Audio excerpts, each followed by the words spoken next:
চিৎকার করছে। রাতে ঘরের পেছনে এক গা দর্প চাপা নীলা আলো দেখা যায়, যা যেন জীবন্ত ভয়ঙ্কর চোখের মতো। রাজীব এবং তার পরিবার এই ভয়াবহতা মেনে নিতে পারছিল না।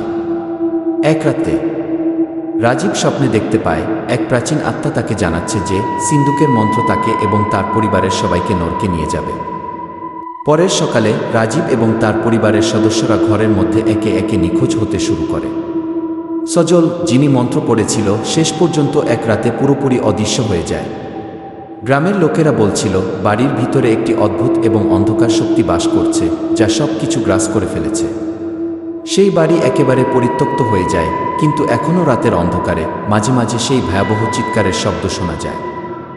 এই বাড়ি এখন গ্রামের সবচেয়ে ভয়ঙ্কর স্থান হিসেবে পরিচিত এবং কেউ সেখানে পা দিতে সাহস করে না। ঘরটি যেন চিরকাল অভিশপ্ত